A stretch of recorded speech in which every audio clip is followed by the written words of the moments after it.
मौर्य उत्तर काल का मतलब होता है पोस्ट मौर्यन पीरियड, मौर्य काल के बाद की घटनाक्रम। अब इसमें शुंग वंश, कर्ण वंश, सातवाहन और महामेघवाहन वंश, इसमें चारों बहुत इंपॉर्टेंट है। और उसके बाद है कुषाण वंश, ये बहुत इंपॉर्टेंट है। शक इंपॉर्टेंट रहेगा, इंडो ग्रीक उतना इंपॉर्टेंट नहीं है, पारसिन उतना इंपॉर्टेंट नहीं है और ज्यादा है भी नहीं। शुंग वन आधे पेज का होगा, कर्ण वंश भी आधे पेज से कम का नोट्स, एकदम छोटे छोटे नोट बनेंगे। सातवाहन हो सकता है एक पेज से ज्यादा थोड़ा नोट्स बने, बाकी सब आधा पेज एक पेज का नोट्स है, इजिली किया जा सकता है गुप्त पीरियड आने तक। गुप्त स्टार्ट होगा तो फिर थोड़ा फिर लेंदी रहेगा वो। स्टार्ट करेंगे शॉर्ट में लिखते चलिए। इसको बना लीजिए वाला चार्ट। मौर्य उत्तर में आपको पढ़ना है देसी शासक, जो यहाँ के लोकल रूलर्स थे। शुंग, कर्ण, सातवाहन, चेदी वंश या महामेघवाहन वंश। तो स्टार्ट करेंगे शुंग वंश। शुंग वंश के संस्थापक पुष्यमित्र शुंग। पुष्यमित्र शुंग मौर्य शासक, अंतिम मौर्य शासक बृहद्रथ का सेनापति था। वो सेना का निरीक्षण करने के बहाने से अंतिम मौर्य शासक बृहद्रथ की हत्या कर दिया। तो ये एग्जाम में कई बार बना है कि निम्न में से कौन अंतिम मौर्य शासक है, तो बृहद्रथ इनका नाम याद रखना है, बृहद्रथ। फिर उसके बाद एक सेकंड,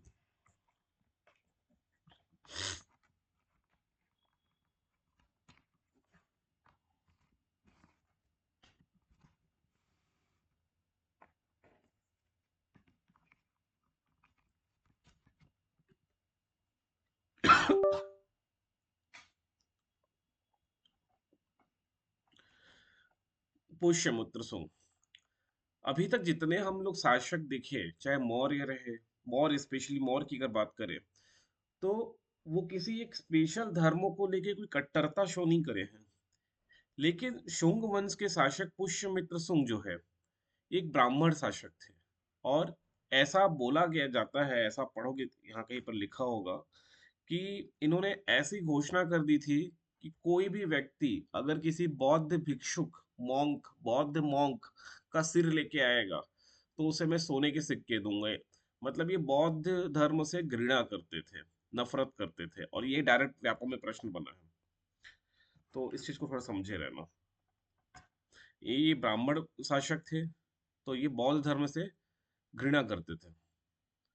बट ये कहीं कहीं पर थोड़ा इसमें अपवाद भी दिखाई देता है, क्योंकि एक बौद्ध स्तूप है, वो काष्ठ वेदी था, मतलब लकड़ी से बना स्तूप था। उस काष्ठ वेदी के स्थान पे उन्होंने उसको पाषाण वेदी बनाया, पत्थरों से उसको अच्छे से बनवाया। तो कहीं कहीं अपवाद भी दिखाई देता है। चलिए इसको पढ़ते हैं।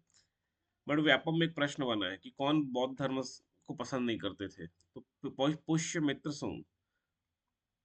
बाण भट्ट ने हर्षचरित्र में पुष्यमित्र को अनार्य कहा। पुष्यमित्र कट्टर ब्राह्मणवादी था। कट्टर ब्राह्मणवादी, ब्राह्मण कट्टर ब्राह्मणवादी का मतलब है ब्राह्मणों को ही पसंद करता था। इसको ये लाइन यही व्यापक में बना है, पुष्यमित्र सुंग कट्टर ब्राह्मणवादी था, इसको नोट करिएगा। सुंग वंश के इतिहास के बारे में जानकारी के साहित्यिक एवं पुरातात्विक दोनों साक्ष्य है। तो एक पुराण है, वायु पुराण, मत्स्य पुराण। इससे पता चलता है कि सुंग वंश का संस्थापक पुष्यमित्र, एकदम नहीं लिखना है, इसको मत लिखिए, इतना जानिए। संस्थापक कौन है? पुष्यमित्र सुंग। हर्षचरित, इसकी रचना बाणभट्ट ने की थी। हर्षचरित की रचना बाणभट्ट ने की थी। इसमें अंतिम मौर्य शासक बृहदत्त की चर्चा है। इससे पता चलता है कि पुष्यमित्र ने अंतिम मौर्य नरेश बृहदत्त की हत्या कर सिंहासन पर अधिकार किया। नाम याद रखना है, हर्षचरित की रचना बाणभट्ट ने की है, ये इंपॉर्टेंट है। पतंजलि का महाभाष्य, पतंजलि पुष्यमित्र के पुरोहित थे। और पतंजलि के ग्रंथ से ये भी पता चलता है कि पुष्यमित्र ने अश्वमेध यज्ञ कराया था, ये भी पता चलता है। गार्गी संहिता इंपॉर्टेंट कम है। मालविका अग्निमित्रम, ये किसकी रचना है? कालिदास की। कालिदास का नाटक है, इसको भी याद रखना है। मालविका अग्निमित्रम किसकी रचना है? कालिदास की, इंपॉर्टेंट है। दिव्य वदान, इसमें पुष्यमित्र सुंग को अशोक के 84,000 स्तूपों को तोड़ने वाला बताया गया। देखो, इस ग्रंथ में क्या बताया है कि पुष्यमित्र सुंग ने 84,000 स्तूप, बौद्ध के बौद्ध स्तूप है, उसको तोड़ा है। एक अयोध्या का लेख है, अयोध्या अभिलेख। इस अभिलेख को पुष्यमित्र सुंग के उत्तराधिकारी धनदेव ने लिखवाया था। इसमें पुष्यमित्र सुंग द्वारा कराए गए 2 अश्वमेध यज्ञ की चर्चा की गई है। 2 अश्वमेध यज्ञ, तो इसको लिखो। अब इस इतने में क्या लिखना है? इतने में लिखना है संस्थापक का नाम, बृहद्रथ की हत्या करके स्थापना की, हर्षरित ने बाणभट्ट की रचना की है, पतंजलि का महाभाष्य ऑलरेडी सब लिख चुके हो मौर्य में अगर लिखे होगे तो। ये मालविका अग्निमित्रम जो नाटक है, इसके रचनाकार है कालिदास। कालिदास ने लिखा, ये आ जाता है प्रश्न। एक चीज याद रखना कि पुष्यमित्र सुंग कट्टर ब्राह्मण था, कट्टर ब्राह्मणवादी था।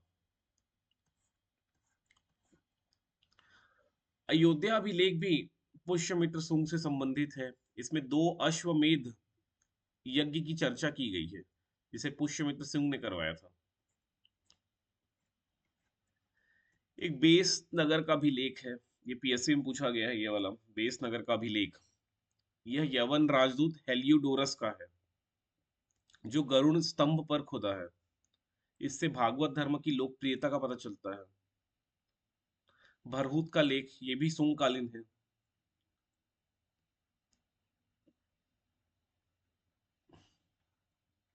पुष्यमित्र सुंग, पुष्यमित्र सुंग के बारे में, मौर्य वंश का अंतिम शासक बृहदत्त का सेनापति था। दिव्यावदान से पता चलता है कि वह पुष्य धर्म का पुत्र था, नहीं लिखना है। धनदेव के अयोध्या लेख से 2 अश्वमेध यज्ञ, 2 अश्वमेध यज्ञ करवाया गया था पुष्यमित्र सुंग के द्वारा। और अश्वमेध को कराने वाले जो पुरोहित थे वो पतंजलि थे। ये इंपॉर्टेंट है। पतंजलि पुष्यमित्र के राजपुरोहित थे और उन्होंने ही अश्वमेध यज्ञ को करवाया था। बौद्ध ग्रंथों के अनुसार पुष्यमित्र बौद्ध धर्म का उत्पीड़क था। कुछ ऐसे ही व्यापक में प्रश्न बना है। बौद्ध ग्रंथों के अनुसार पुष्यमित्र बौद्ध धर्म का उत्पीड़क था। पुष्यमित्र ने बौद्ध विहारों को नष्ट किया तथा बौद्ध भिक्षुओं की हत्या की थी। लेकिन वही अपवाद, पुष्यमित्र बौद्ध विरोधी था। लेकिन भरहुत स्तूप बनाने का श्रेय पुष्यमित्र सुंग को ही दिया जाता है। भरहुत का जो स्तूप है,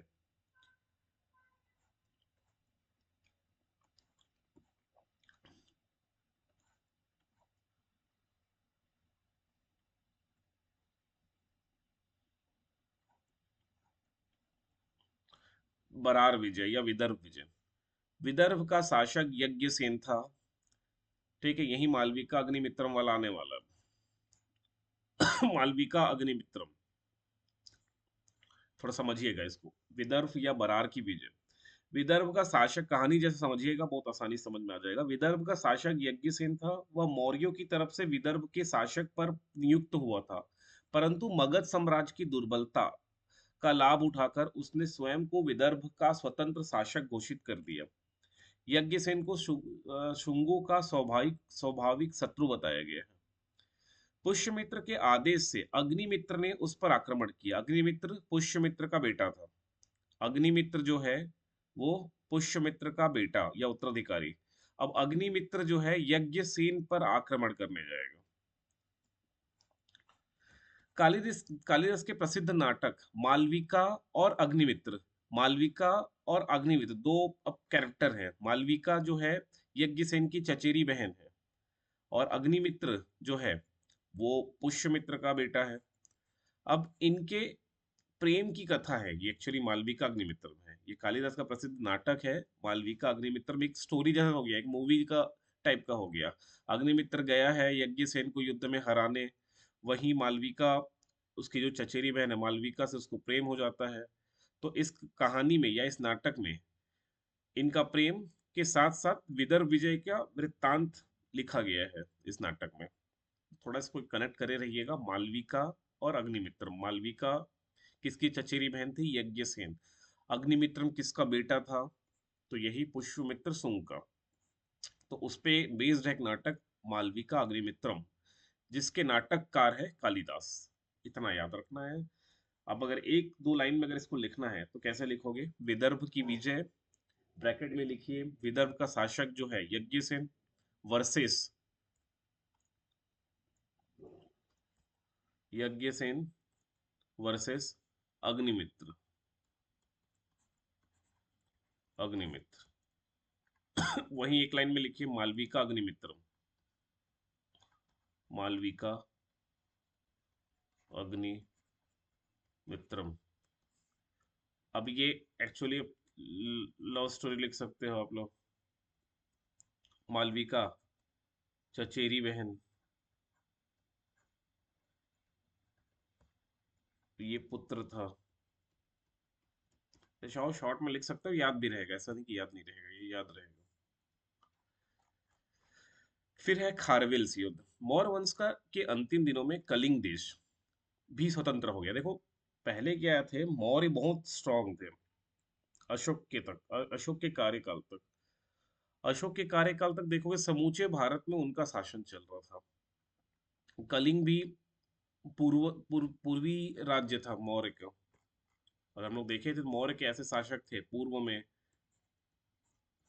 उत्तर में, पश्चिम में, दक्षिण में और मिडिल में स्वयं सम्राट का शासन होता था। बाकी तरफ उनके गवर्नर बैठते थे। तो पूर्व में कलिंग था। कलिंग विजय के पश्चात तोसली इसकी कैपिटल थी, तोसली। यहाँ पर अपने गवर्नर के माध्यम से शासन करते थे।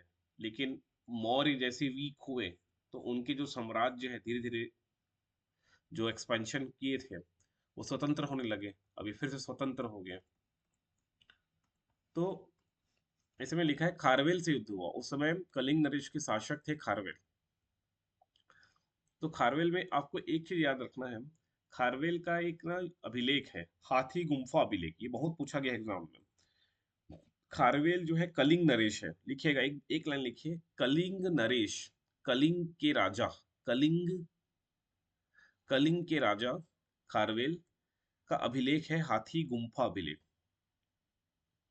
कलिंग का राजा खारवेल था। खारवेल ने मगध पर आक्रमण कर पुष्यमित्र सुंग को पराजित किया। ये उनके अभिलेख से पता चलता है, हाथी गुम्फा अभिलेख।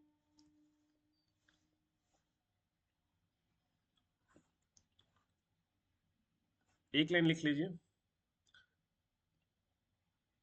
कलिंग नरेश खारवेल ने पुष्यमित्र सुंग को पराजित किया। ब्रैकेट में हाथी गुम्फा अभिलेख किसका है? ये अभिलेख खारवेल का है।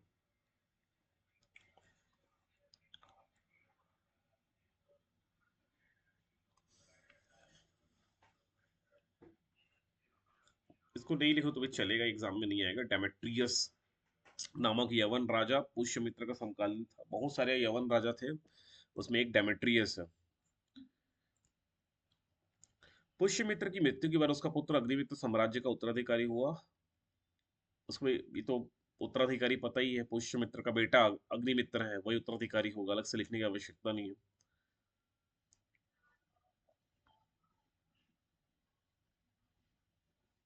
बाकी कुछ इंपॉर्टेंट नहीं है यहाँ लिखा, मैं पढ़ देता हूँ। पुष्यमित्र के राजत्व काल में ही अग्निमित्र विदिशा का गोप्ता या उपराजा बनाया गया था।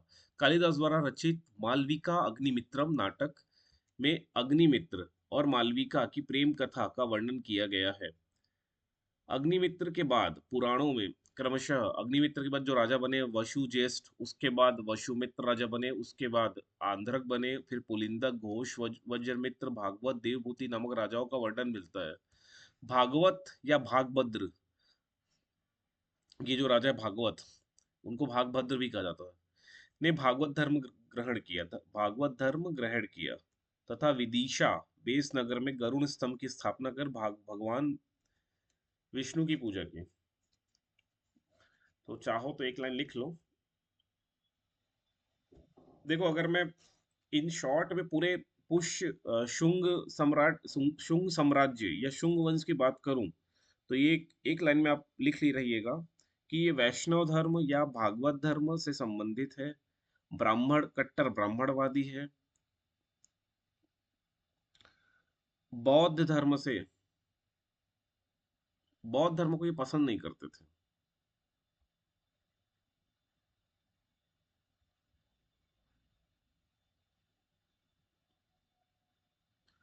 बौद्ध ग्रंथों के अनुसार पुष्यमित्र बौद्ध धर्म का उत्पीड़क था। ये प्रश्न बना है व्यापम में, थोड़ा याद रखिएगा।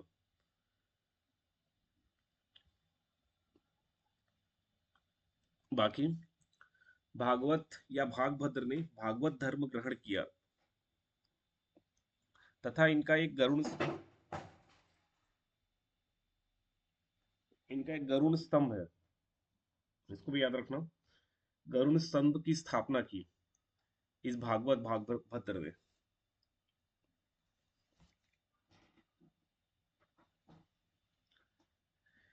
इनका नाम ये, बाकी सब याद रखने की आवश्यकता नहीं है कि वसुज्येष्ठ, फिर वसुमित्र, फिर आंध्रक, फिर पुलिंदक, फिर घोष, वज्रमित्र, ये नहीं आएगा।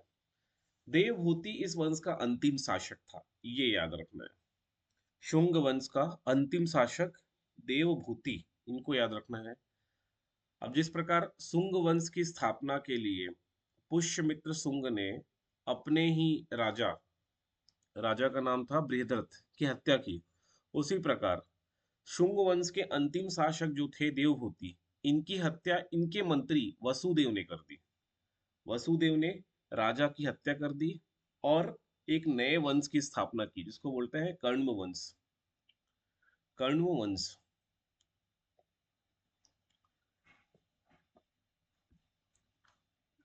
ये पीएससी में पूछा गया है। शुंगकालीन कला, क्या चीज के लिए शुंगकालीन आर्ट जो है वो फेमस है? तो ये कुछ मंदिर हैं, कुछ स्तंभ है, जैसे विदिशा का गरुड़ स्तंभ, भाजा का चैत्य विहार, अजंता का नवा चैत्य मंदिर, नासिक तथा कार्ले के चैत्य, मथुरा की अनेक यक्ष यक्षिणियों की मूर्तियां। सर इतना पूरा याद करना है। अब मैं तो किया था, कर सकते तो कर लो, तो व्यापम में नहीं पूछा जाएगा, पीएससी में पूछा जाता है, पीएससी के क्वेश्चन है ये सब। जी सर। हाँ। फिर उसके बाद मतलब देखो, इंडियन हिस्ट्री समझने वाला है, अगर ये अपन छत्तीसगढ़ में जाएंगे तो छत्तीसगढ़ पर रटने वाला है। ये समझने वाला चीज है, बहुत चीज एक बार दिमाग में फिट हो गया तो फैक्ट्स याद रखना पड़ेगा। शुंग काल में विदिशा का राजनीतिक एवं सांस्कृतिक महत्व सर्वाधिक हो गया था। शुंग काल नहीं काम का है, बस ये याद रखना है। शुंग काल में ही संस्कृत भाषा तथा हिंदू धर्म का पुनरुत्थान हुआ, फिर से उत्थान हुआ, मतलब हिंदुइज्म और संस्कृत लैंग्वेज का प्रचलन बढ़ गया, क्योंकि राजा द्वारा संस्कृत भाषा और हिंदू धर्म को एक्सेप्ट किया गया एज अ राजभाषा और राजधर्म। तो एक लाइन याद रखना, बस यही व्यापक में पूछने का आधार हो सकता है कि संस्कृत भाषा और हिंदू धर्म का पुनरुत्थान हुआ, क्योंकि राजा ही स्वयं ब्राह्मण थे। इनके उत्थान में महर्षि पतंजलि का विशेष योगदान था। कुछ लिखना नहीं है इसमें से, आप सिर्फ समझिए इसको। शुंग काल में संस्कृत भाषा हिंदू धर्म का उत्थान होता है और बौद्ध धर्म का नीचे जाता है। मनुस्मृति के अनुसार मनुस्मृति के वर्तमान स्वरूप की रचना इस युग में हुई। इस काल में ही भागवत धर्म का उदय व विकास हुआ तथा वासुदेव विष्णु की उपासना प्रारंभ हुई। मौर्य काल में स्तूप कच्ची ईंटों और मिट्टी की सहायता से बनते थे, परंतु शुंग काल में उनके निर्माण में पाषाण का प्रयोग किया जाने लगा। शुंग राजाओं का काल वैदिक अथवा ब्राह्मण धर्म का पुनर्जागरण का काल माना जाता है। पुष्यमित्र शुंग ने ब्राह्मण धर्म का पुनरुत्थान किया। ये बार बार पूछा, लिखा है किताब में, 2-3 बार लिखा गया है, इंपॉर्टेंट है, पूछा गया है कई बार इसलिए लिखा है। और ये जो नोट में लिखा है, ये सब किसी न किसी पीएससी यूपीएससी में प्रश्न बने होंगे। तो एक बार फिर से इतना समझिए कि संस्कृत भाषा हिंदू धर्म का पुनरुत्थान हुआ, मनुस्मृति का जो वर्तमान स्वरूप दिखाई देता है इसी युग में हुआ, फिर भागवत धर्म का प्रचलन स्टार्ट हुआ। मौर्य काल में जो स्तूप होते थे वो कच्ची ईंटों और मिट्टी से बनते थे, लेकिन इस काल में पाषाण से, पत्थरों से बनना चालू हो गया, क्योंकि राजा उसे तोड़वा देता था ना, तो पत्थर से बनवाते थे स्तूप को ताकि कोई तोड़ ना सके। ठीक।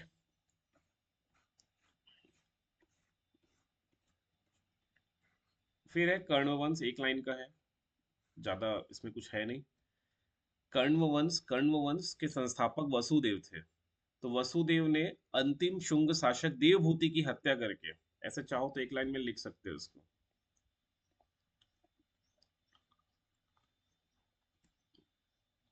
कण्व वंश,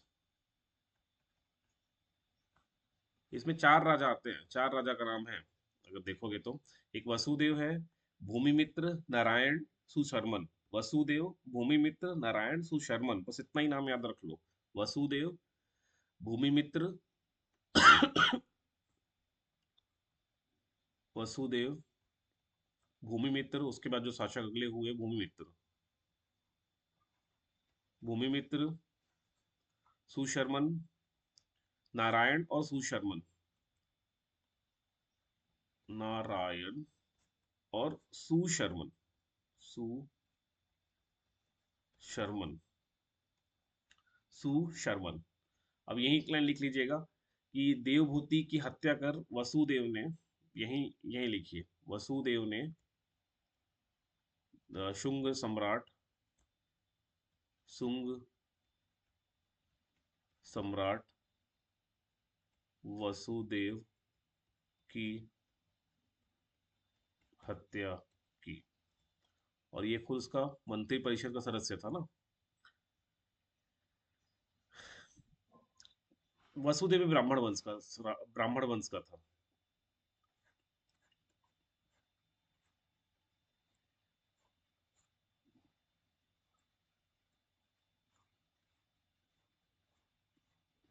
देवभूति की इस वंश का अंतिम शासक था। इसका, इसके मंत्री वसुदेव ने, स्वयं मंत्री था वो, है ना। ये वसुदेव एक्चुअल में क्या था, मंत्री था, मंत्री था। और इसने वसुदेव की हत्या कर दी।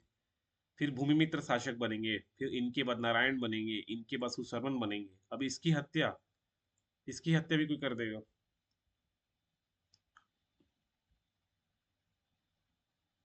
अंतिम शासक सुशर्मन की हत्या सिमुक ने कर दी और एक नए नवीन ब्राह्मण वंश आंध्र सातवाहन की नींव डाली। अब इसकी हत्या, इसकी हत्या कौन कर देगा, सातवाहन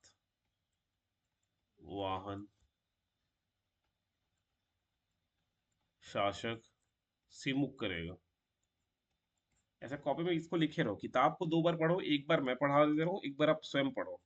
दो बार पढ़ने के बाद अपने नोट्स को 20 बार, 15 बार, 20 बार पढ़ो। यही यही सब प्रश्न बनेंगे, यही क्वेश्चन के जोन है। बस इसमें और कुछ नहीं मिलने वाला। हो गया इतना ही। फिर है अगले जो अब वंश को पढ़ना है वो सातवाहन वंश। सातवाहन वंश का संस्थापक सिमुक है। सिमुक सुशर्मन की हत्या कर सातवाहन वंश की स्थापना करेगा। अब सातवाहन को आंध्र सातवाहन इसलिए बोल रहे हैं क्योंकि वो महाराष्ट्र, आंध्र, कर्नाटक, साउथ साइड थे वो। अपना कैपिटल वो इधर बना देते हैं साउथ में। इसको इसलिए इसको आंध्र सातवाहन वंश कहते हैं।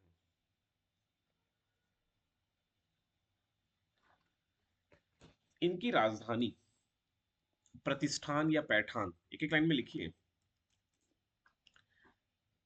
अगर कभी भी नोट्स लिख रहे हो तो सातवाहन लिखिए, सातवाहन वंश। स्टार्ट करें संस्थापक से। संस्थापक, फाउंडर सिमुक, ये फाउंडर हो गया। उसके बाद कैपिटल, राजधानी,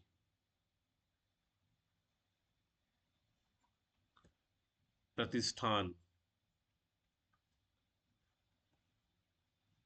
प्रतिष्ठान और पैठान, प्रतिष्ठान या फिर पैठान। और ये महाराष्ट्र के आसपास कोई एरिया है, प्रतिष्ठान या पैठान।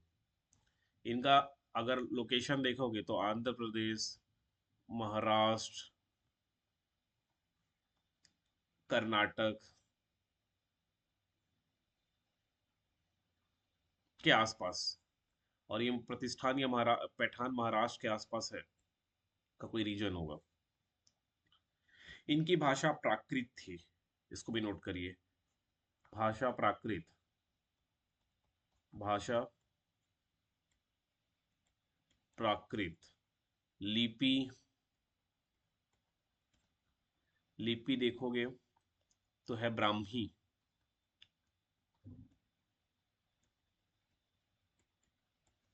लिपि हो गई ब्राह्मी। भाषा है प्राकृत। अब ये वो अभिलेख हैं जिनकी जिनसे इस वंश के बारे में जानकारी मिलती है।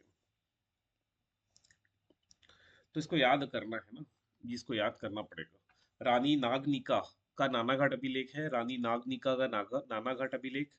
गौतमी पुत्र शातकर्णी के नासिक से प्राप्त दो गुहालेख है। गौतमी बलश्री का नासिक गुहालेख। वशिष्ठी पुत्र पुलुमावी का नासिक गुहालेख। वशिष्ठी पुत्र पुलुमावी का कारले गुहालेख। यज्ञश्री शातकर्णी का नासिक गुहालेख। सब के सब नासिक के आसपास, नासिक नासिक नासिक नासिक, चार तो नासिक से मिल रहा है। तो महाराष्ट्र के आसपास इनका शासक शासन रहा होगा और वहीं से इनके मिले हैं। तो एक बार नोट हल्का हल्का देखे रहिए। रानी नागानिका का नाना घाट अभिलेख, ये इंपॉर्टेंट है। ये पहला वाला इंपॉर्टेंट तो कुछ भी हो सकता है, ये पहला वाला सीधे सीधे प्रश्न बना है। पहला वाला रानी नागनिका का नाना घाट अभिलेख। यज्ञ श्री सातकर्णी का नासिक गुहलेख। चलिए कुछ कुछ पढ़ते हैं इनके बारे में। तो पहला है, अब इसके प्रमुख शासक।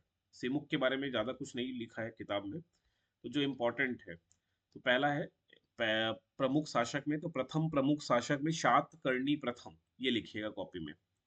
शातकर्णी प्रथम, शातकर्णी प्रथम, इनके बारे में कुछ पढ़ते हैं। शातकर्णी प्रथम।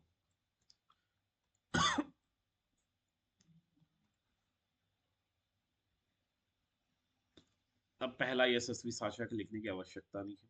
इनकी रानी का नाम था नागनिका या नायनिका। इनकी रानी, इनकी चाहो तो ये लिख सकते हो, इनकी रानी थी नागनिका। नागनिका या नायनिका। और इनका है नाना घाट अभिलेख। तो इन्हीं का है नाना घाट अभिलेख। इन्होंने, शातकर्णी प्रथम ने दो अश्वमेध यज्ञ और एक राजसूय यज्ञ किया था। ये सारे यज्ञ बहुत इंपॉर्टेंट होता है। क्यों इंपॉर्टेंट है कि अश्वमेध यज्ञ सब नहीं करा सकते। अश्वमेध यज्ञ में क्या, अश्व मतलब घोड़ा, अश्व मतलब घोड़ा, तो एक घोड़े को छोड़ देते थे। अब घोड़ा, जो घोड़ा है, बिना किसी बाधा के अगर वो दौड़ते दौड़ते किसी दूसरे के राज्य में प्रवेश कर कर जाए और वहां का राजा इसका विरोध ना करे, तो इसका मतलब है वो वो क्षेत्र जिस उस राजा का हो जाएगा जिसने अश्वमेध यज्ञ करवाया है। अगर कोई घोड़े को रोकता है तो फिर युद्ध होगा दोनों राजाओं के मध्य। तो इसने दो अश्वमेध यज्ञ करवाया और एक राजसूय यज्ञ कराया। तो ये इंपॉर्टेंट है, तो वही लिखिए, दो अश्वमेध यज्ञ, अश्वमेध यज्ञ और एक राजसूय यज्ञ।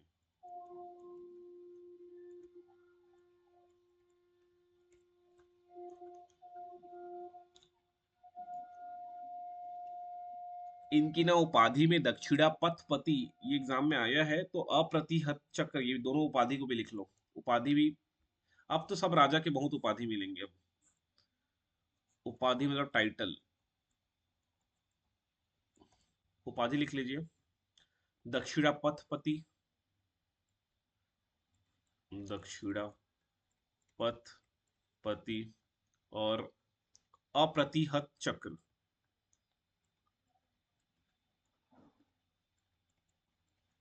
अप्रतिहत चक्र, ये उपाधि है।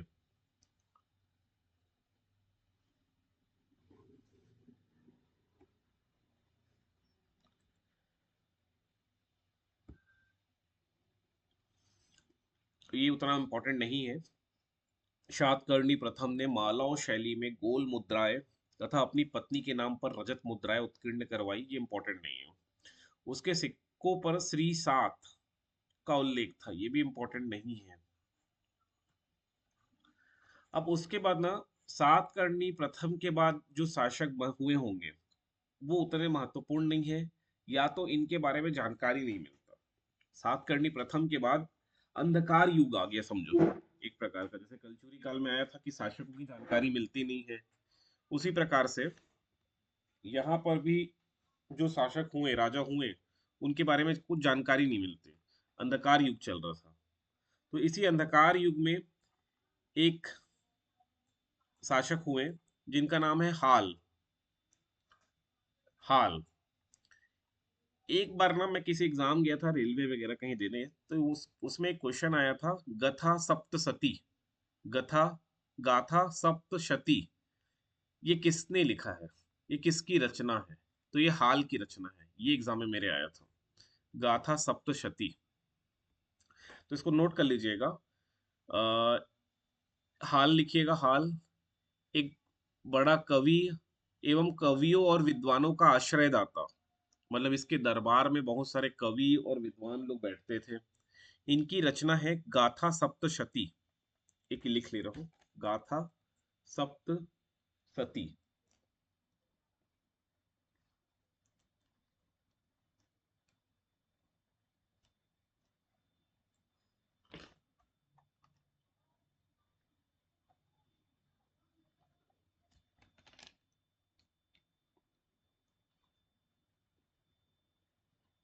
और एक है इसकी राज्यसभा में बृहत कथा के रचयिता गुणाढ़। देखो एक एक ना पढ़े थे कल आप, बृहत कथा मंजरी, बृहत कथा मंजरी, उसको मैंने बताया था क्षेमेंद्र। और एक बृहत कथा है जिसकी रचना गुणाढ़ ने की है, गुणाढ़। ये सब व्यापम में पूछेगा नहीं, चांस नहीं है, पीएससी में पूछने की चांस है। फिर उसके बाद, हाल के बाद कौन शासक है इसके बारे में जानकारी नहीं है। अंधकार युग के खत्म होते ही जो शासक हुए वो है शातकर्णी। एक अभी आप लोग पढ़े शातकर्णी प्रथम, शातकर्णी प्रथम, शातकर्णी प्रथम के बाद कौन शासक है नहीं पता, जानकारी नहीं है। तो एक हाल पढ़ते हैं, हाल के बाद कौन शासक हुए इसके बारे में जानकारी नहीं है। लेकिन ये अंधकार युग खत्म करने वाले जो शासक है वो है गौतमी पुत्र शातकर्णी, या शातकर्णी द्वितीय तृतीय बोल सकते हो, अभी जानकारी नहीं इसके बारे में नहीं एग्जैक्ट। तो आप लिखिए गौतमी पुत्र शातकर्णी, गौतमी के बेटे, उनकी माता थी गौतमी, तो गौतमी पुत्र शातकर्णी। गौतमी पुत्र शातकर्णी सातवाहन वंश का सबसे महान शासक है, क्योंकि अपने मतलब इनके वंश का अंधकार युग को ये खत्म करके अपने वंश को प्रसिद्धि प्राप्त दिलाई शातकर्णी ने। तो सबसे महान शासक लिख लीजिए। इनकी माता का नाम है गौतमी बलश्री, और इनकी माता का नासिक अभिलेख है। इसी अभिलेख में इन्हें अद्वितीय ब्राह्मण कहा गया है। अद्वितीय मतलब केवल एक और केवल एक, यूनिक, अद्वितीय ब्राह्मण कहा गया है। इस अभिलेख के अनुसार उसके घोड़े तीनों समुद्रों का पानी पिया करते थे। तीनों समुद्रों का पानी का मतलब है इधर का समुद्र, इधर का समुद्र और इधर का समुद्र। तीनों समुद्रों का पानी पिया करते थे का मतलब है तीनों साइड वो विजय प्राप्त कर लिए थे, चाहे वो वेस्टर्न साइड हो, चाहे ईस्टर्न साइड हो, और चाहे ये हिंद महासागर वाला एरिया हो। ये तीनों साइड, ये तीनों क्षेत्रों में वो विजय प्राप्त किए थे, इतने महान शासक हैं। तो इसको लिखते चलिए, गौतमी पुत्र शातकर्णी। क्या लिखोगे? गौतमी पुत्र शातकर्णी, सबसे महान शासक, सबसे महान शासक। अ, गौतमी, माता गौतमी बलश्री, बलश्री के नासिक,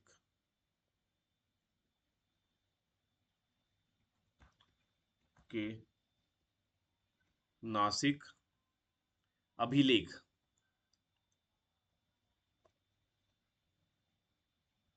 अभिलेख है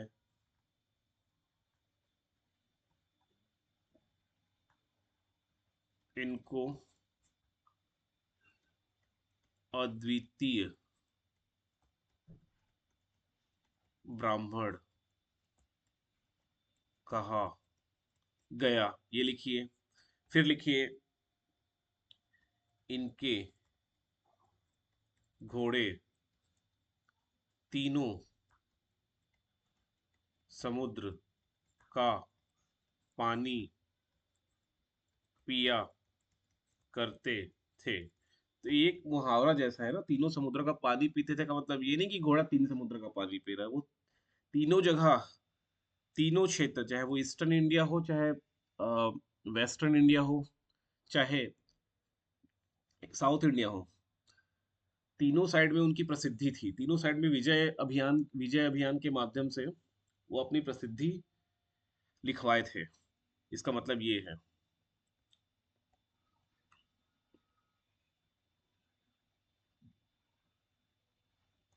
वेड़कटक का स्वामी की उपाधि धारण किए थे, तो ये उपाधि लिख लो। उपाधि वेड़कटक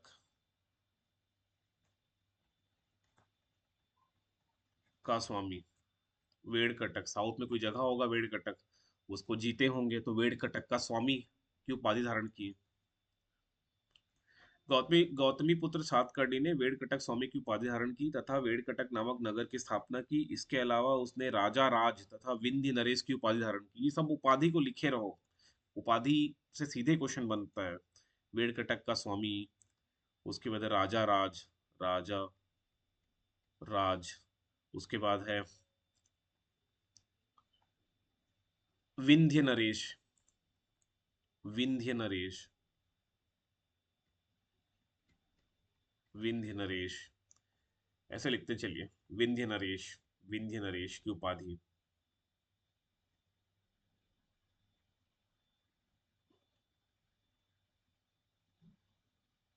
अब ये बौद्ध संघ को कुछ दान किए हैं।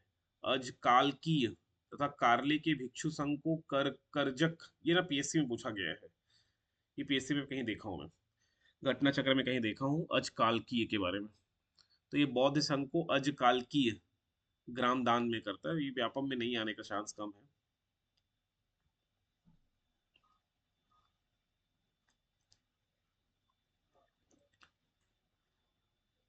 नासिक से चांदी के जोगल थंबी से लगभग 8,000 सिक्के प्राप्त हुए हैं इनके, तो इसको भी लिख लो। नासिक ब्रैकेट में जोगल थंबी, जोगल थंबी, जोगल थंबी से चांदी के 8,000 कॉइन, सिक्के प्राप्त हुए हैं, सिक्के प्राप्त हुए। एक युद्ध अभियान है इनका, जिसमें वो नहपान को लड़ा हराए थे युद्ध में। गौतमीपुत्र सातकर्णी ने शक शासक नहपान को हराया था। इसको ये याद रखना, इन्होंने शक शासक नहपान को हराया था।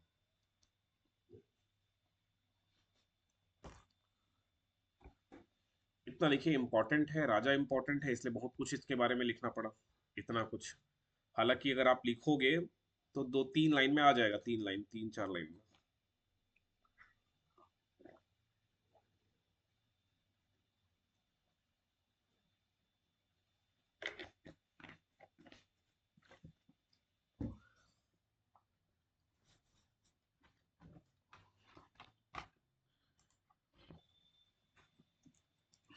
उसके बाद वशिष्ठी पुत्र पालु पुलुमावी, वशिष्ठी पुत्र पुलुमावी, तो लिख लीजिएगा। ये गौतमी पुत्र सातकर्णी के पुत्र थे,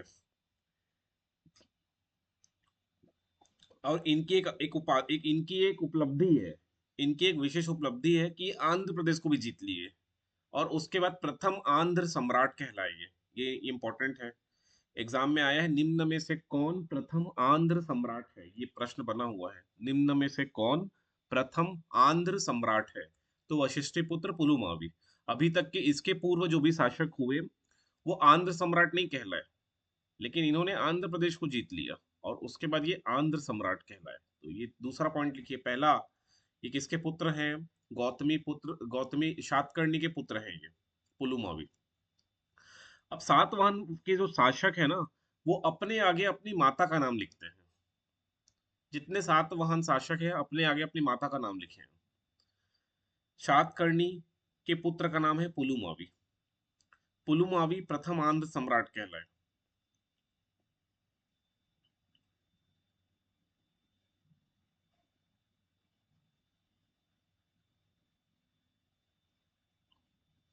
पुलुमावी ने अपनी राजधानी आंध्र प्रदेश के औरंगाबाद जिले में गोदावरी नदी के किनारे पैठान या प्रतिष्ठान बनाई। तो ये पैठान और प्रतिष्ठान जो है इनकी कैपिटल है। आंध्र प्रदेश जीतने के बाद इनकी कैपिटल है। तो मैं जो महाराष्ट्र बोल रहा था उसको थोड़ा करेक्ट कर लेना, वो महाराष्ट्र नहीं है, आंध्र प्रदेश है। पैठान या प्रतिष्ठान जो है आंध्र प्रदेश है।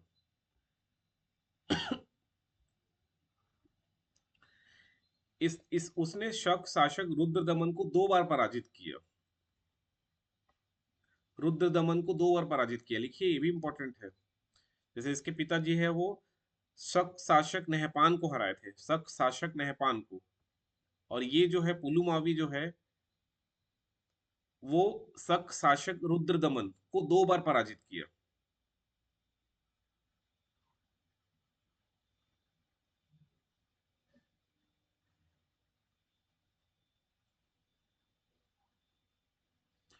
तो इनकी एक उपाधि है दक्षिणा पथेश्वर, ये नोट कर लीजिएगा। इनकी उपाधि है, दक्षिण को जीते हैं, साउथ इंडिया को जीते तो दक्षिण पथेश्वर, दक्षिण पथ के ईश्वर। अब देखो, कभी भी एग्जाम में क्वेश्चन आता है, कुछ उपाधि है जैसे कि दक्षिण पथ पथेश्वर है, तो साउथ साइड कौन थे, ये भी आपको थोड़ा दिमाग लगाना पड़ेगा। आंध्र साउथ साइड देखोगे तो ये इन्हीं लोग थे, सातकर्णी, सातवाहन वंश, लोग ये साउथ में है। मगध वाले देखोगे तो उनका क्षेत्र बिहार, यूपी, मगध में ही है।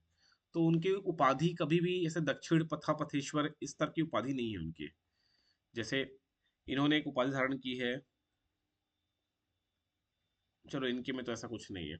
अब ये दक्षिण दक्षिणा पथेश्वर ये एग्जाम में आया, किनकी उपाधि है? और उसमें एक एक एक शासक का नाम अशोक लिखा है। वैसे अशोक का साम्राज्य तो पूरे साउथ में था, तो वो आएगा ऑप्शन में तो कंफ्यूजन तो बनेगा। उनका सम्राट तो कर्नाटक तक था। अगर और भी कोई शासक है, अभी अभी आप लोग पढ़े हो, शुंग वंश पढ़े, कर्ण वंश पढ़े, तो उन लोग साउथ तक नहीं पहुंच पाए थे। तो उनकी अब उपाधि डेफिनेटली दक्षिणा पथ पथेश्वर या दक्षिण वाला कोई उपाधि वो धारण नहीं करेंगे। तो इस प्रकार से एलिमिनेट करोगे। मान लो 4 ऑप्शन में एक एक ऑप्शन लिखा है यही सुंग वंश के शासक का, दूसरा ऑप्शन लिखा है सातवाहन वंश के राजा का नाम, तीसरे में लिखा है मौर्य शासक के किसी का नाम। तो थोड़ा दिमाग लगाना है, एलिमिनेट करना है कि शुंग वाले तो साउथ पहुंचे ही नहीं है तो उनका नाम तो हो नहीं सकता। कर्ण वाले भी नहीं पहुंचे तो उनका नाम भी नहीं हो सकता। अब दो ही डाउट रहेगा, या तो मौर्य वाले होंगे या तो फिर ये सातवाहन वाले होंगे। तो ऐसे थोड़ा फिल्टर आउट करना है। 2 ऑप्शन अब हट गया, अब 2 ही ऑप्शन आपके पास है। अब फिर दिमाग पे जोर लगाना है कि भाई साउथ में डायरेक्ट शासन तो यही सातवाहन का था, तो हो सकता है कहीं ना कहीं इनका ही हो। तो ऐसे आप रिस्क लोगे एग्जाम में, है ना? आपका झुकाव साउथ के जो शासक है उनकी तरफ जाएगा। तो बस इतना ही रिस्क लेने की कैपेबिलिटी आएगी अगर किताब पढ़ोगे तो। अगर किताब नहीं पढ़ोगे, पूरी किताब, ये किताब को पढ़िए ना, एक बार तो मैं पूरा पढ़ दे रहा हूँ, एक बार आप पढ़िए। और केवल रटना नहीं है, किताब पढ़ते समय बिल्कुल नहीं रटना है, बस कहानी की तरह पढ़िए। आप जैसे आप बचपन में कोई कहानी की किताब पढ़ते थे या कोई मूवी देखते हो, तो याद करने के लिए नहीं पढ़ते। अगर याद करने के लिए पढ़ोगे तो दिमाग का एक जो पोर्शन है वो सो जाता है। लेकिन अगर आप सिर्फ अपने आप को ये बताओ कि सिर्फ रीडिंग करना है, याद वगैरह नहीं करना है, जो कहानी है कहानी को वो समझना है, कौन राजा, कौन किसकी माता, कौन कौन से युद्ध लड़ने गया, कौन किसकी रानी, क्या लव स्टोरी क्या है, बस इतना समझने का प्रयास करो। उसके बाद अपने नोट्स को पढ़ के याद करो। तो किताब पढ़ने से ये क्लियर रहेगा कि कहानी समझ में आएगा, कहानी क्या है। और कहानी से बहुत कुछ ऑप्शंस कट जाते हैं। 4 जैसे ऑप्शन है उसमें एक दो ऑप्शन तो आप एलिमिनेट कर ही लोगे कि ये नहीं होगा आंसर। इसलिए किताब को पढ़िए, कि एक बार मैं पढ़ रहा हूँ, एक बार आप पढ़िए, बस 2 बार पढ़िए अभी एग्जाम तक। उसके बाद अगले शासक की ओर चलेंगे।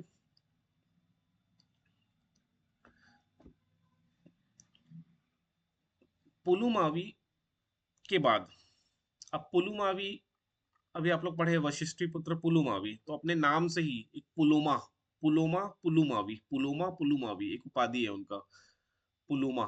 पुराणों में उसका नाम पुलोमा मिलता है, पुलोमा। तो पुलोमा पुलुमावी लगभग लगभग सेम है। तो पुलुमावी के बाद शिव श्री सातकर्णी, शिव श्री सातकर्णी तथा शिव स्कंद सातकर्णी राजा हुए। शिव श्री सातकर्णी हुए, उनके बाद शिव स्कंद सातकर्णी हुए, लेकिन इतने इंपॉर्टेंट नहीं है, तो इसके बारे में कुछ लिखा भी नहीं है और एग्जाम में भी आने की चांसेस नहीं है। फिर उसके बाद या यज्ञ श्री सातकर्णी, मतलब अधिकतर राजाओं के नाम में सातकर्णी सातकर्णी आपको दिख रहा है। यज्ञ श्री सातकर्णी शासक हुए। यज्ञश्री सातकर्णी सातवाहन वंश का अंतिम महत्वपूर्ण राजा था। उसने शकों के विजित क्षेत्र पर पुनः अधिकार कर लिया। मतलब इसके पहले देखोगे तो सब शक शासक को हराए हैं। गौ, गौतमी पुत्र सातकर्णी ने शक शासक नहपान को हराया। वशिष्ठी पुत्र पुलुमावी ने भी शक शासक रुद्रदमन को 2 बार पराजित किया। लेकिन उसके बाद शक प्रभावी हो गए थे। हो सकता है शिव श्री सतकर्णी शक शासक से हारा हो, ये भी शक शासक से हारा हो। तो शक राजाओं का कब्जा हो गया था इनके क्षेत्र में। तो जो अगले शासक हुए यज्ञ श्री सातकर्णी, इन्होंने क्या किया, शकों के विजित क्षेत्र पर, शकों ने जिस एरिया को जीत लिया है उस पर पुनः अधिकार किया। ये व्यापम में नहीं पूछेगा हालांकि, इनसे पूछता है। ये जल यात्रा का प्रेमी था। उनके सिक्कों में ना जहाज के चित्र बने हुए थे। ये बना है एग्जाम में कई बार, डिफरेंट डिफरेंट एग्जाम में कई बार बना है। यज्ञ श्री सातकर्णी व्यापार एवं जल यात्रा का प्रेमी था, ये लिखिए। यज्ञ श्री जो है सातकर्णी जो है, वो जल यात्रा का प्रेमी था। उसके सिक्कों पर जहाज के चित्र बने हुए थे, जहाज के चित्र बने हुए थे, जो उसके जल यात्रा एवं व्यापार के प्रति प्रेम का द्योतक है। बस इतना ही, यज्ञ श्री से इतना ही क्वेश्चन बना है कि उनके सिक्कों पर जहाज के चित्र बने हुए थे, जो उनके व्यापार एवं जल यात्रा का प्रेमी को दर्शाते हैं। बस इतना ही लिखिए।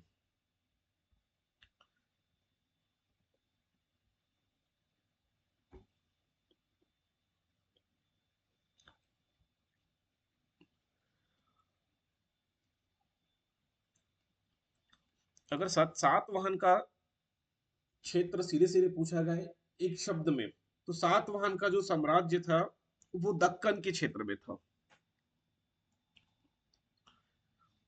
प्रशासनिक लिखने की भी आवश्यकता नहीं है, सब नहीं आएगा। प्रशासनिक व्यवस्था सामांतिक लक्षण का आभास सर्व सातवाहन काल में ही मिलता है। इस काल में सामंतों को 3 श्रेणी में, प्रथम राजा, द्वितीय महावत, ये सब छोड़ देना। जिला को आहार कहा जाता था। ग्रामीण क्षेत्रों में प्रशासक गौलमिक, ये सब पीएससी में पूछा जाता है, व्यापम में चांस कम है। फिर भी लिखे रहो तो लिख ले रहो। जिले को आहार, ग्रामीण क्षेत्रों के प्रशासक को गौलमिक, कम है चांस, 98% 99% है, नहीं आएगा ये, नहीं आएगा ये सब व्यापम में। फिर भी लिख ले रहो, जिले को आहार, ग्रामीण क्षेत्र के जो प्रशासक थे, जिसको आज हम सरपंच बोलते हैं, उस टाइम गौलमिक कहते थे सरपंच को।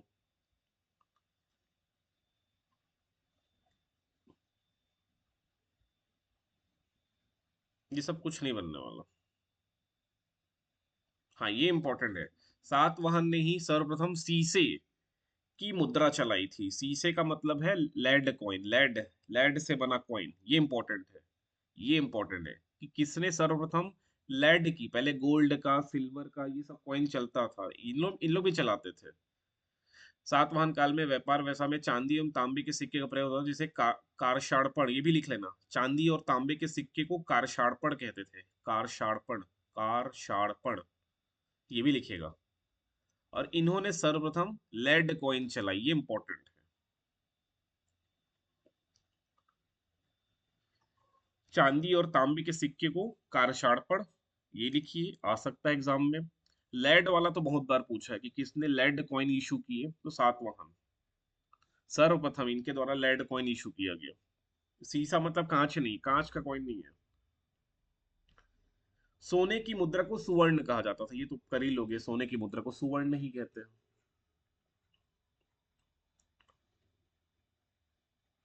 बाकी सभी कुछ नहीं बनने वाला, इनका जो सोशल स्ट्रक्चर क्या है उससे कोई क्वेश्चन नहीं बनने वाला।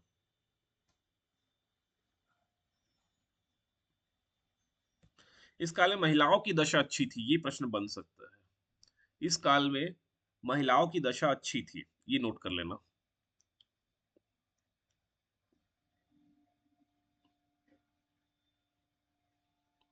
और एक चीज और याद रखना, भले राजा लोग अपनी माता का नाम लगा रहे हैं, लेकिन सातवाहन राजकुल पितृ तंत्रात्मक था। पितृ तंत्रात्मक था क्योंकि राज सिंहासन का उत्तराधिकारी पुत्र ही होता था। ये एग्जाम में बन सकता है।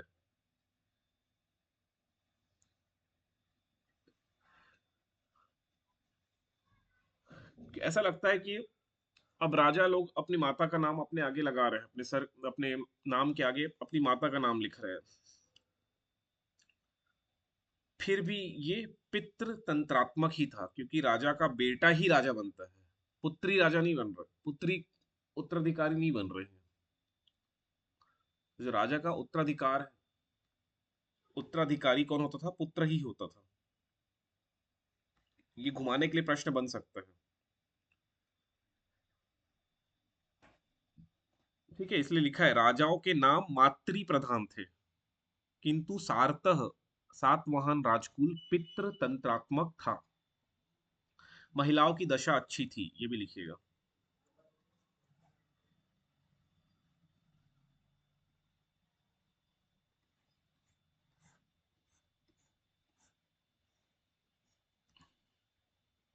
बाकी कुछ इंपॉर्टेंट नहीं है, बाकी सब छोड़ा जा सकता है, कुछ इंपॉर्टेंट नहीं है। भाषा तो आप लिख ही लिए हो।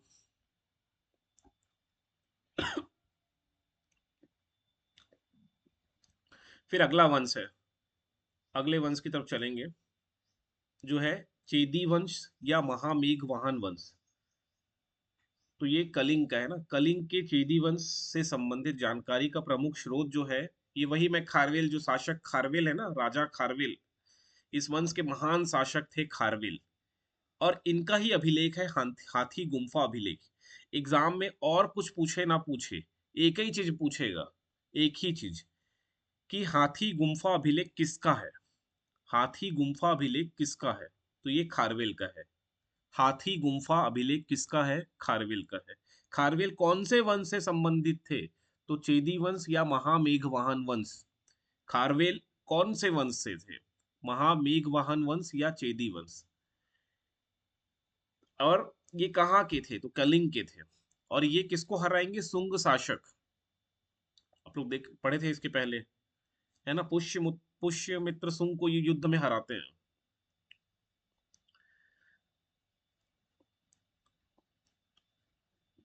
बस इसके अलावा कोई प्रश्न नहीं बनने वाला। एक इसको रीड कर लेना एक बार मैं भी रीड कर लेता हूँ। खारवेल इस वंश का महानतम शासक था। वह जैन तीर्थंकर ऋषभ देव की मूर्ति मगध से लाने में सफल हुआ था, जिसको तीसरी शताब्दी ईसा पूर्व मगध का शासक महापद्मानंद कलिंग ले गया था। हाथी गुम्फा अभिलेख में जैन लोगों को ग्राम देने का उल्लेख कुछ नहीं आएगा। इस अभिलेख में दक्षिण के तीनों राज्यों चोल, चेर एवं पांड्य और उसके द्वारा पराजित किए जाने का उल्लेख है। खारवेल ने अनेक गुहा, ये सब कुछ नहीं आने वाला, कुछ भी नहीं आएगा। व्यापम में कुछ भी नहीं पूछेगा। कुछ विदेशी शासक हुए, ये भी व्यापम में पूछने की चांसेस नहीं है। कलिंग वंश इतना ही करिए। इस वंश की स्थापना महामेघवाहन नामक व्यक्ति ने की थी, इसलिए इस वंश का नाम पड़ गया महामेघवाहन वंश। लेकिन इस वंश के प्रमुख शासक है खारवेल। खारवेल ने इस वंश की स्थापना नहीं की है, इस वंश के संस्थापक है महामेघवाहन। कुछ विदेशी शासक हुए इंडो ग्रीक में, हिंद यमन में। ये कुछ काम का नहीं है, चाहो तो एक रीड मार लेना, मैं ये नहीं बोलूं कि रीड मत मारो, पढ़ लीजिएगा। पढ़ने में 5 मिनट 7 मिनट का समय लगेगा, पढ़ लीजिएगा।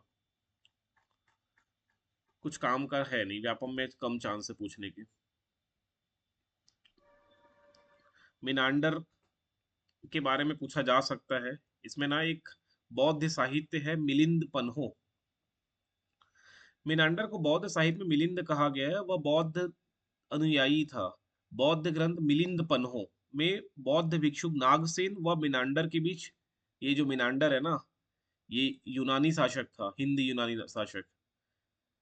तो ये जब आता है इंडिया, तो बौद्ध भिक्षु नागसेन और मिनांडर के बीच धर्म को लेके वाद विवाद हुआ, और एंड में अंततः मिनांडर भी बौद्ध भिक्षु नागसेन से सहमत हुआ और बौद्ध धर्म को अपना लिया।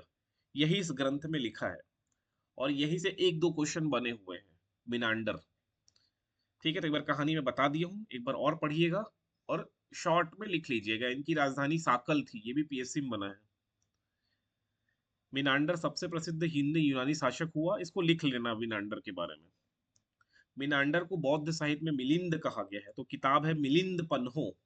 इसमें नागसेन और मिनांडर के बीच वाद विवाद वार्ता का उल्लेख मिलता है, और एंड में ये भी बौद्ध धर्म को अपना लेगा।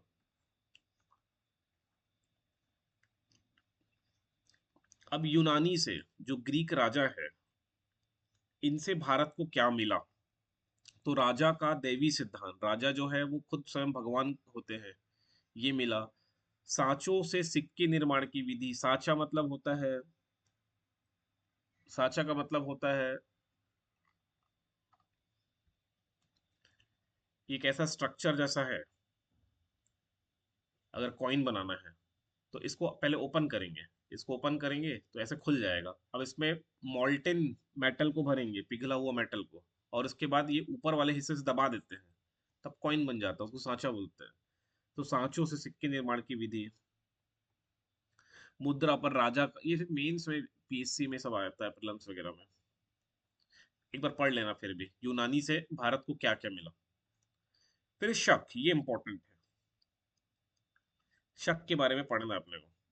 शक मूलतः सीरिया के उत्तर में निवास करने वाले थे। शक बोलन दर्रे से भारत में आए थे, ये भी इंपॉर्टेंट है। शक भारत में कहां से प्रवेश किए? बोलन दर्रे से।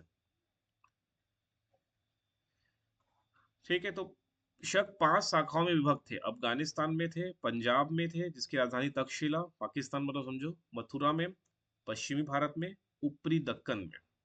ये 5 इनकी शाखा थी। अब इसमें जो प्रमुख शासक है उनको पढ़ना है। ये सब पीएससी में आता है।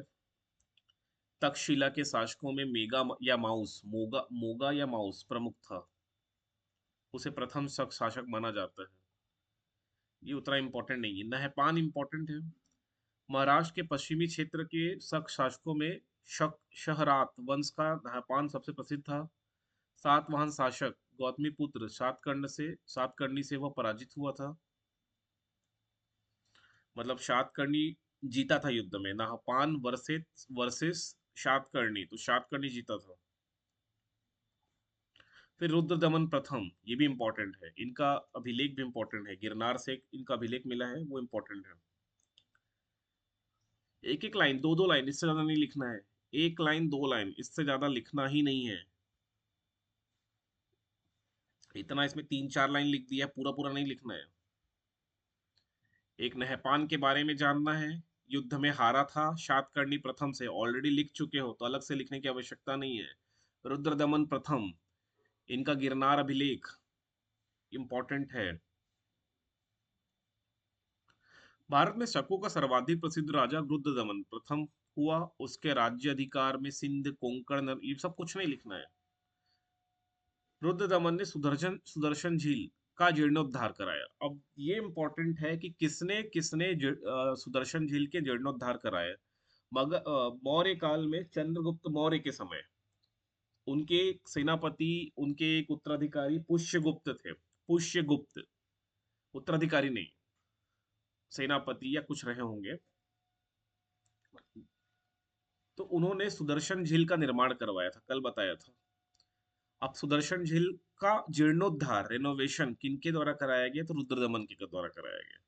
आगे और भी 2 3 शासक आएंगे जो समय के साथ सुदर्शन झील का जीर्णोद्धार करवाएंगे। ठीक।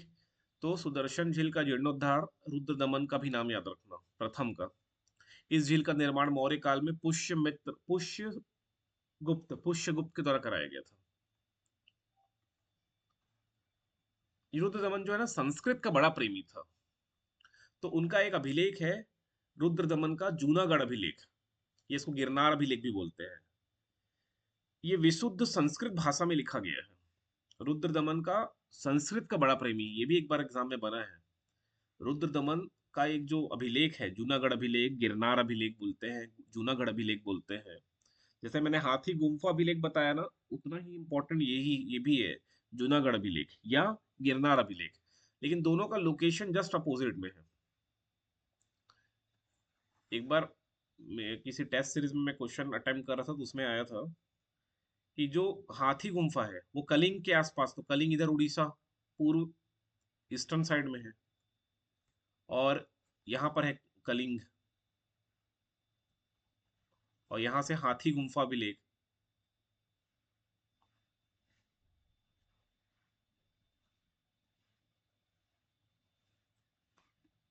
इंस्क्रिप्शन मिला है। और इधर वेस्ट में, है गुजरात में गिरनार अभिलेख, गिरनार इंस्क्रिप्शन, या इसका एक और नाम है जूनागढ़।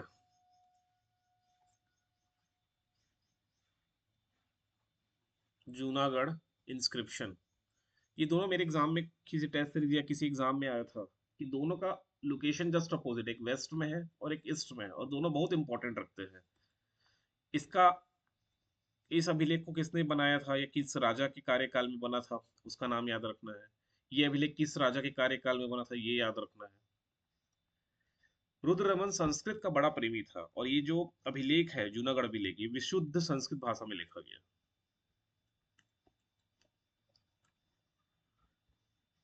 खत्म हो गया शक।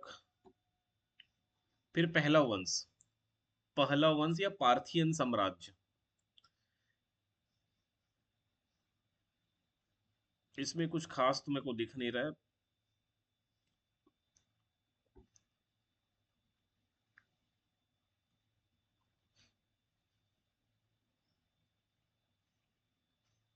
पीएससी वेसी में आएगा ये सब, यहाँ से कोई आने की संभावना कम है। ठीक है, कोई कोई अ, बस इतना याद रख लो। शक के बाद जो शक सम्राट थे, थोड़ा सीक्वेंस में चल रहा है। सातवाहन के बाद शक आए, शक के बाद यही पहलव या पार्थियन, और इसके बाद आएंगे कुषाण। कुषाण डायनेस्टी। ये लिख ले रहा हूँ बस सीक्वेंस में, व्यापम में तो आने की संभावना नहीं नहीं है, पीएससी वगैरह में आता है फिर से, बट लिख ले रहा हूँ इसको।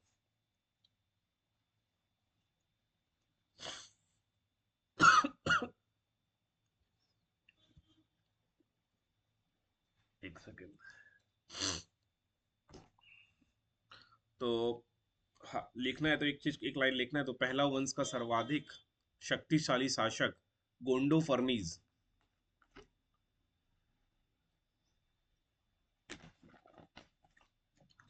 का नाम लिख लिया रहा हूँ, बट आएगा भी एग्जाम में नहीं है, मुझे नहीं लगता कि एग्जाम में पूछेगा। फिर है कुषाण वंश, ये फिर से इंपॉर्टेंट है। कुषाणों ने पार्थियन वंश का अंत कर एक नए वंश की नींव रखी, कुषाण वंश। ये ना यूची यूची जाति के थे, ऐसे मत लिखो, ये सब नहीं बनेगा काम। कुषाण के जो मूल मूल निवासी कहाँ के थे, चीन के मूल निवासी थे। बाद में भारत आते हैं और फिर भारतीय ही बन जाते हैं। तो फाउंडर का नाम लिखिए। कुषाण वंश के फाउंडर है कुजुल कडफिसस। कुजुल कडफिसस ये फाउंडर है। कुजुल कडफिसस ये फाउंडर है, संस्थापक है, कुषाण वंश के संस्थापक। लेकिन रियल फाउंडर बोले तो विम कटफिशेस। बस एक लाइन लिखिए। Founder Kujula Kadphises, real founder Vima कटफिशेस।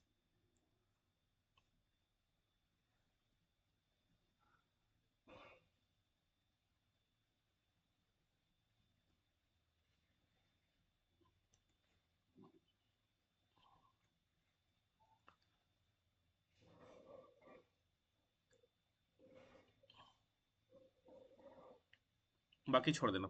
फिर सबसे इंपॉर्टेंट है कनिष्क। कनिष्क कुषाण वंश का महानतम शासक था, लिख लीजिए, इनके बारे में इनसे क्वेश्चन बनने की संभावना है। कनिष्क कुषाण वंश का महानतम शासक। उसने ये भी याद रखना 78 ईस्वी में, 78वीं ईस्वी में अपना राज्यारोहण किया तथा शक संवत चलाया। कनिष्क का शक संवत चलाया। इसे वर्तमान में भारत सरकार द्वारा प्रयोग में लाया जाता है। यही शक संवत है जो हमारा भारत सरकार का ऑफिशियल कैलेंडर है। शक कैलेंडर इनके द्वारा चालू किया गया, कनिष्क के द्वारा 78 एडी में। थोड़ा समझिएगा, 78 एडी में ये चालू हुआ, ये कैलेंडर। मतलब 78 ईस्वी में ये चालू हो रहा है। और ये चैत्र बैसाख ज्येष्ठ आषाढ़ जो है ना, यही कैलेंडर में मिलता है। तो ये इंपॉर्टेंट है, ये है भारत सरकार का ऑफिशियल कैलेंडर है।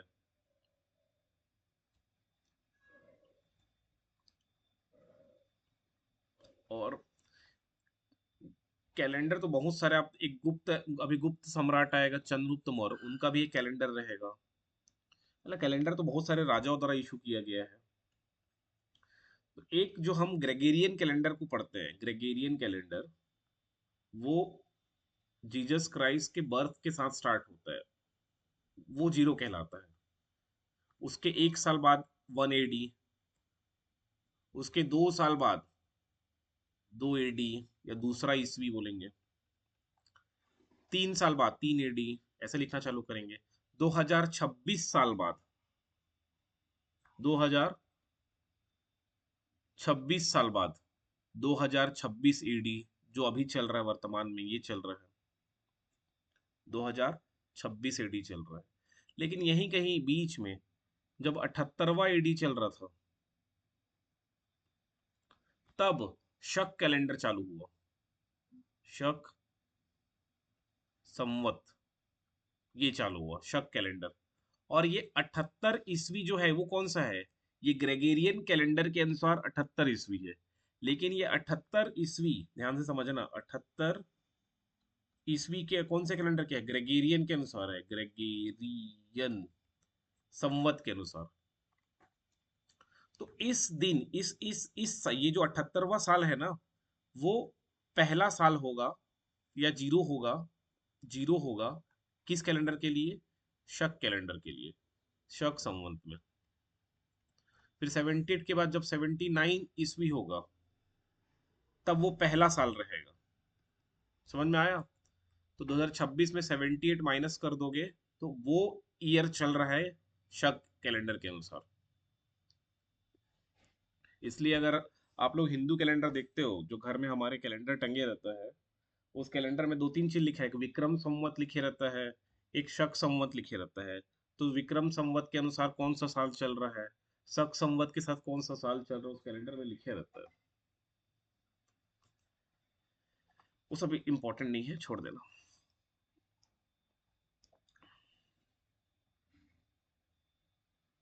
कनिष्क की उपाधि है कैसर, सीजर।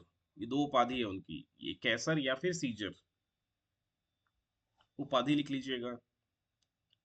इनकी दो राजधानी, पेशावर और मथुरा, दो राजधानी है, पेशावर और मथुरा। लिखते जाइए। राजधानी लिखिए, पहला पेशावर और दूसरा मथुरा।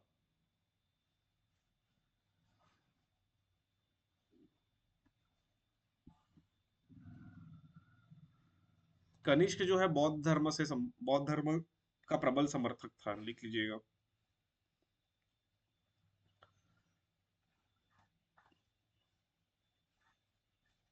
बौद्ध धर्म है, बौद्ध धर्म का समर्थक।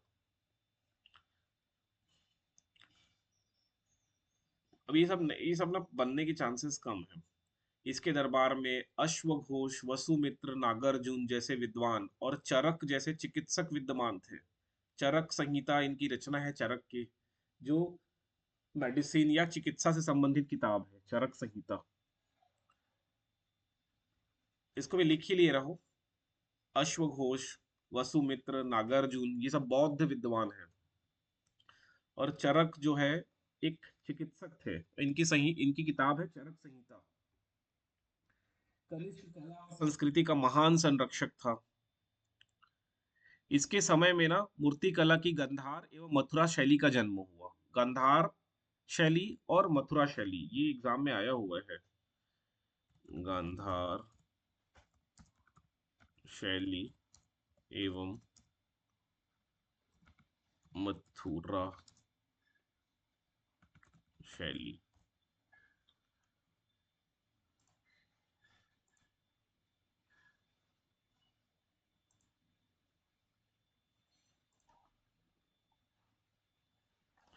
पहले किताब में देख लेते हैं, किताब में कुछ मिल गया तो फिर।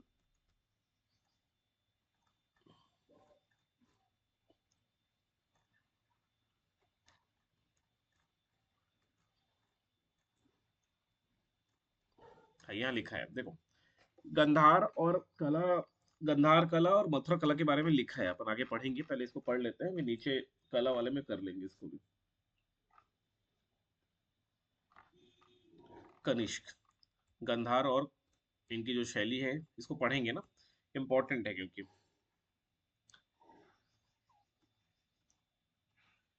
इनके ही समय में गांधार और मथुरा शैली का जन्म हुआ। दोनों में जो डिफरेंस है वो एग्जाम में आता है, बाकी छोड़ देना। अच्छा, चीन से रोम जाने वाले सिल्क मार्ग, जो सिल्क रूट है, इस पर नियंत्रण स्थापित किए थे ये।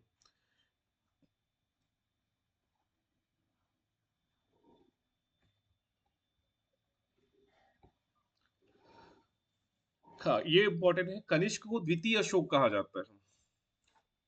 कनिष्क को द्वितीय अशोक कहा जाता है, सेकंड अशोका। जैसे अशोक जितने महान थे उतने ही महान कनिष्क को बताया गया है, इसलिए सेकंड अशोक कहते हैं, तो ये इंपॉर्टेंट है। अशोक के बाद जो शासक हुए वो हुविष्क है। हुविष्क वाशिष्क का उत्तराधिकारी, हुविष्क वाशिष्क का उत्तराधिकारी था। उसने कश्मीर में हुविष्कपुर, ये सब नहीं आएगा।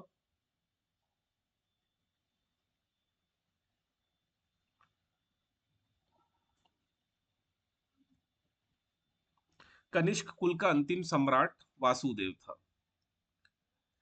ठीक है, तो इसको एक बार ना पढ़ना। ये कनिष्क के दरबार में जिनको जो संरक्षण प्राप्त था, अश्वघोष हो गया, नागार्जुन है, विश्वमित्र है, चरक, इनको एक बार पढ़िएगा। मैं इसको स्किप कर रहा हूँ, पढ़िएगा। पीएससी में आता है क्योंकि यहाँ से क्वेश्चन, बट एक बार पढ़ लीजिएगा, पढ़िएगा, इसको जरूर पढ़िएगा। मौर्य उत्तरकालीन प्रशासनिक व्यवस्था। मेरे को 2 मिनट समय दीजिए, मेरे को कॉल आ रहा है, एक सेकंड। तो इसको एक बार पढ़िएगा। नागार्जुन, अश्वघोष, वसुमित्र और चरक। उसके बाद मौर्य उत्तरकालीन प्रशासनिक व्यवस्था।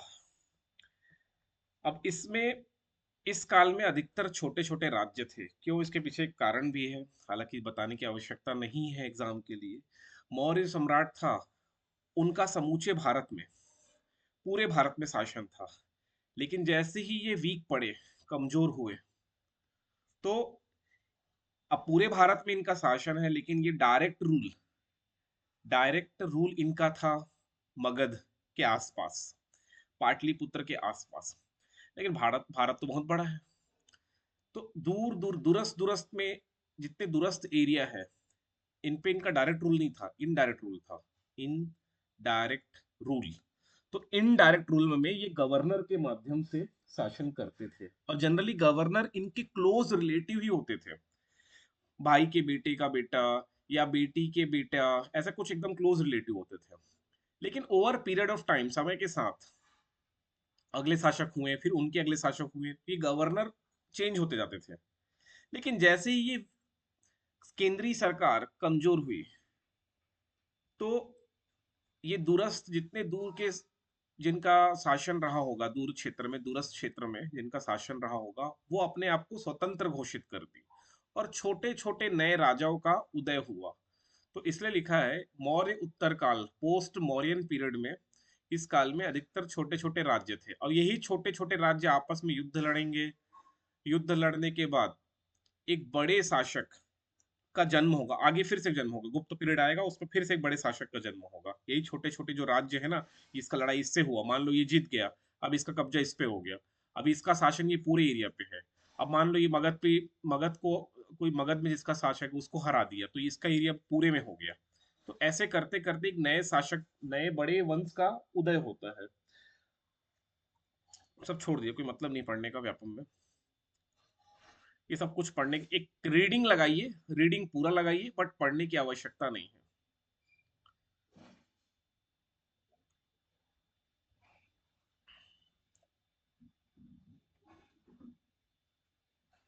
ये सब पढ़ लेना, लेकिन याद रखने की आवश्यकता नहीं है।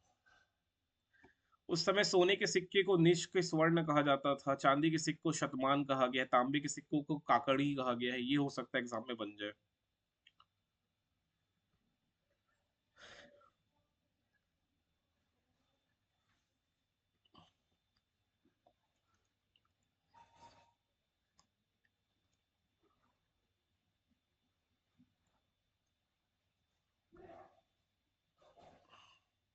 ये कुछ बंदरगाह थे उस समय पे, जैसे कि इस काल में बारबेरिकस, बारबेरिकस ये बंदरगाह है, ये सिंधु नदी के मुहाने पर स्थित था, मतलब वेस्ट में। अरिकमेडू ये पूर्वी तट पे रहा होगा। बेरी गाजा या भड़ौच ये गुजरात के आसपास। बाकी कुछ इंपॉर्टेंट नहीं है।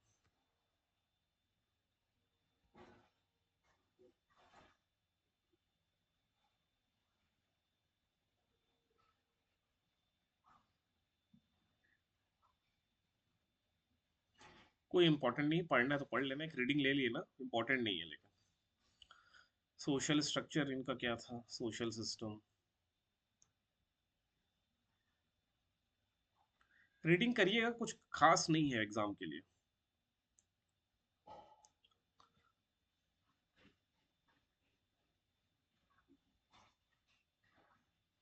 मौर्योत्तर काल में बौद्ध धर्म की महायान शाखा का सर्वाधिक प्रचार प्रसार हुआ।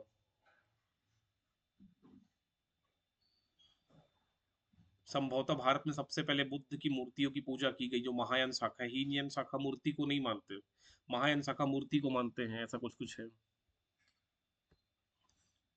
कला एवं संस्कृति, मौर्योत्तर काल में कला का आधार मुख्यतः बौद्ध धर्म ही रहा। कनिष्क के शासन काल में दो, गांधार कला और मथुरा कला प्रचलित में रही। अब इसको थोड़ा अंतर समझिए। गांधार कला ये हिंद यूनानी कला है, ठीक है, इंडो ग्रीक कला है ये। एक एक लाइन लिखिए। गांधार कला जो है वो पूर्णतः भारतीय कला नहीं है, ये इंडो इंडियन और ग्रीक दोनों का मिक्सचर है। लेकिन अगर मथुरा कला देखेंगे तो मथुरा कला प्योरतः, या प्योरता ने, पूर्णतः पूर्णतः इंडियन शैली, भारतीय शैली पे आधारित है ये मथुरा कला। ये purest Indian art and culture वाला पोर्शन है ये मथुरा। और गांधार जो है वो मिक्स्ड है। ये पहला अंतर है। इसका सर्वाधिक विकास कुषाण काल में हुआ। गांधार कला के अंतर्गत मूर्तियों के शरीर की आकृति को सर्वथा यथार्थ दिखाने का, जो मूर्ति है उसको यथार्थ मतलब एक्चुअल में दिखाने का प्रयास करते थे, भगवान के जैसे ही दिखे। इस कला की विषय वस्तु बौद्ध परंपरा से ली गई, किंतु निर्माण का ढंग यूनानी था। गंधार मूर्ति कला शैली में बुद्ध की मूर्तियां यूनानी देवता अपोलो के समान बनाई गई। गंधार कला शैली की उत्पत्ति का स्रोत एशिया माइनर तथा, ये सब छोड़ देना, ये भी सब छोड़ देना।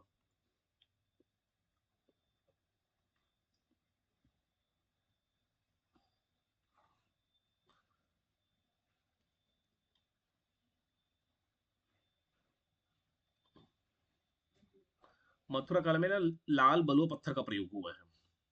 और गांधार शैली में, गांधार स्कूल ऑफ जो आर्ट है, उसमें नीले भूरे रंग के बलुआ पत्थर का प्रयोग हुआ है। इसमें लाल बलुआ पत्थर, इसमें नीले भूरे रंग के बलुआ पत्थर का प्रयोग हुआ है।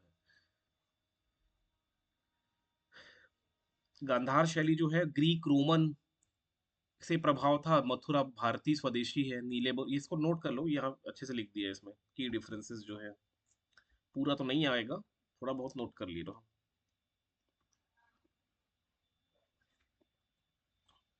इसका एक स्क्रीनशॉट ले लो बस।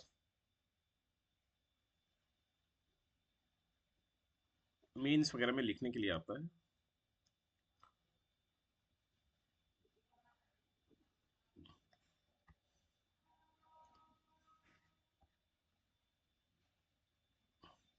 गांधार कला में गहरे नीले व काले पत्थर का प्रयोग हुआ है, मथुरा में लाल बलुआ पत्थर का प्रयोग हुआ है।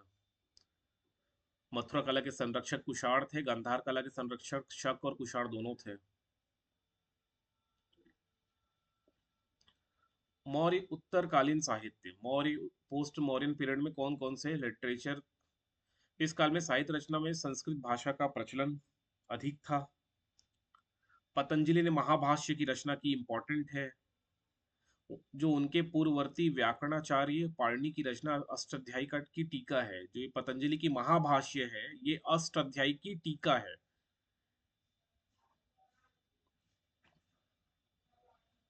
बाकी मनुस्मृति इसी काल में लिखा गया है।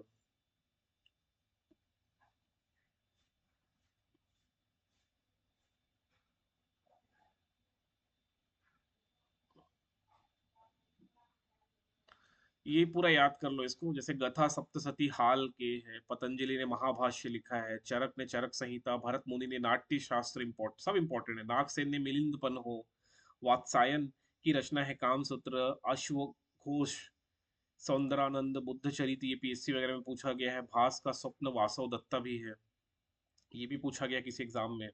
भास का चारू दत्ता उरुंग, ये भास का स्वप्न वासव दत्ता पूछा गया है, किसी एग्जाम में पूछा गया।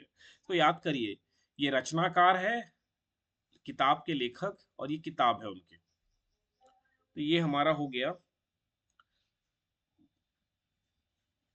कंप्लीट हुआ चैप्टर नंबर 8, जो कि है पोस्ट मौर्यन पीरियड। अब गुप्त एम्पायर पढ़ना है। गुप्त एम्पायर का मतलब जैसे मौर्य एम्पायर पढ़े थे, उसी प्रकार ये भी इंपॉर्टेंट है। तो मैं चाह रहा हूँ कि आज में मैं पूरा एंशियंट हिस्ट्री खत्म कर दूं। गुप्त एम्पायर एक टॉपिक बचा है, गुप्त एम्पायर के बाद एक और पढ़ेंगे, पोस्ट गुप्तन एम्पायर, उत्तर गुप्त साम्राज्य, उत्तर उत्तर गुप्त काल, इसको पढ़ेंगे। चलिए इसको स्टार्ट